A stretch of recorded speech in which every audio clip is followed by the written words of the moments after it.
안녕하세요, 코르테오입니다. 오늘은 이번 달 마지막으로 다녀온 박람회에 대해 알려드리기 위해 영상을 만들게 되었습니다. 이번에 소개해드릴 박람회는 2021 서울 카페 앤 베이커리 페어입니다.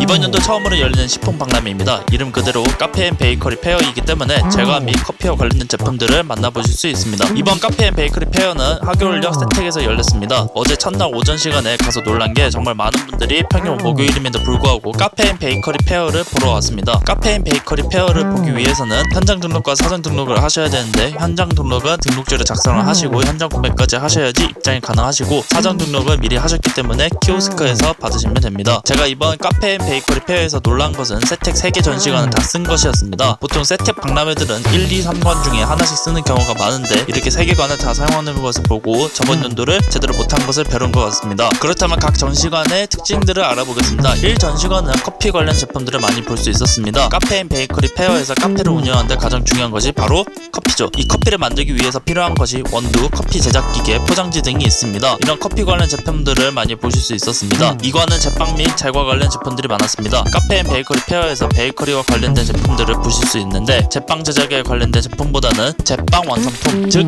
제빵 식품들을 볼 수 있습니다. 참고로 이번 카페 앤 베이커리 페어는 전시관 내에서 시식이 가능하지만 직접 구매한 식품을 걸어다니시면서 시음하시는 걸 금해서 따로 외부 식사 지역으로 가셔서 드실 수 있습니다. 3관은 대기업 및 프랜차이즈관입니다. 커피와 제빵과 관련된 상업적인 정보나 제품을 많이 보실 수 있는데요. 특히 라이브 이벤트관이 있어서 이러한 정보를 얻고 싶으신 분들은 미리 입장 전에 예약을 하셔야 합니다. 또한 단순히 대기업 제품들 뿐만 아니라 집에서 커피 및 제빵을 즐길 수 있는 제품 및 식품들도 있었습니다. 이번 카페 앤 베이커리 페어에서는 2가지 이벤트가 있었습니다. 첫 번째는 인증 이벤트입니다. 각 전시관 사진을 찍으신 다음에 개인 인스타 계정에다가 각각 3개의 전시관 사진과 필수 해시태그를 적어서 업로드를 하시면 선착순으로 원하시는 사은품을 받으실 수 있습니다. 저 같은 경우에는 좀 늦게 해서 주전자를 받았습니다. 두 번째는 영수증 이벤트입니다. 10만원 이상 구매를 하신 다음 이벤트 부스에 가셔서 영수증을 보여주시면 선착순으로 3개의 사은품 중 원하시는 걸 선택해서 받으실 수 있습니다. 저 같은 경우에는 꽃차 티백을 받았습니다. 이번 카페 앤 베이커리 페어에서는 크게 2가지 트렌드를 볼 수 있었습니다. 첫 번째는 친환경 제품들입니다. 어제 오늘 얘기는 아니지만 최근 들어서 이슈가 되는 게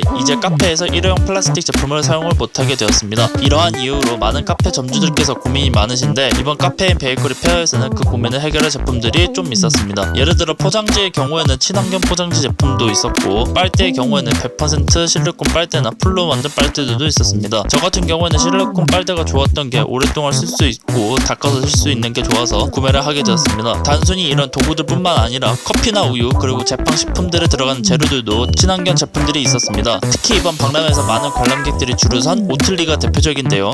소에서 뽑은 우유가 많은 환경 파괴를 일으키고 있는데, 오틀리는 귀리로 만든 유제품을 통해서 카페 라떼에 들어가는 우유를 대체하는 제품을 선보였습니다. 두 번째는 쉽게 커피를 즐기는 것입니다. 커피를 즐기는 방법은 여러 가지지만 고급으로 즐기려면 브루어잉 및 핸드드립을 필수는 아니지만 아셔야 하는 경우가 생깁니다. 문제는 일반인이 이런 고급 기술을 알기 위해서는 시간과 돈을 많이 투자를 해야 하는데, 이번 카페 앤 베이커리 페어에서는 이를 해결할 제품들도 제법 선보였습니다. 몇 가지 소개를 하자면, 마노코리아의 경우에는 핸드드립을 도울 수 있는 드리퍼를 선보였습니다. 아무래도 일반인이 핸드드립을 직접 하거나 배워서 실천하기 어려운 부분을 자동 드리퍼를 선보여서 쉽게 핸드드립을 즐길 수 있게 되었습니다. G스프레소는 휴대용 브루어잉 머신을 선보였습니다. 일반인이 콜드브루 커피를 만들거나 브루어잉 머신을 집에 들어놓기에는 비싼 감이 있는데, 소형의 휴대용으로 문제를 해결하는 방법을 보여주면서 내돈내산을 하게 만들었습니다. 물론 이번 카페 페어에도 아쉬운 점은 있었습니다. 첫 번째로는 각 전시관의 주제들이 정리가 안 되었습니다. 앞에서는 각 전시관마다 테마가 있다고 했는데, 여기서 부정을 한 이유는 직접 가보시면 각 전시관이 테마가 확고하다고 하기 애매합니다. 예를 들어 1 전시관의 경우를 보면은 커피 관련된 부스들이 많지만 고추장, 오븐, 주스, 피자 화덕 등 온전히 제가 말한 테마의 제품들만 볼 수 있었던 것은 아니었습니다. 두 번째는 제빵과 관련된 제품들이 많이 없었습니다. 이번 카페 페어는 제빵 완제품이 있었지만, 이 완제품을 만들기 위한 재료라던가 제작을 위한 제품은 그리 많지는 않았습니다. 완제품을 선보여서 많은 관람객들을 행복하게 하는 것도 좋지만, 제빵에 관심이 많은 분들에게는 아쉬운 점이 있지 않나 싶습니다. 마지막으로 총평 시간입니다. 저번에 올린 K 일러스트레이션 페어와 평이 비슷하게 나왔는데, 앞서 설명드린 아쉬운 점을 제외하면 정말 좋았던 박람회였습니다. 솔직히 이렇게 크게 박람회를 개최할 줄은 몰랐지만 정말 풍성하게 박람회를 채웠기 때문에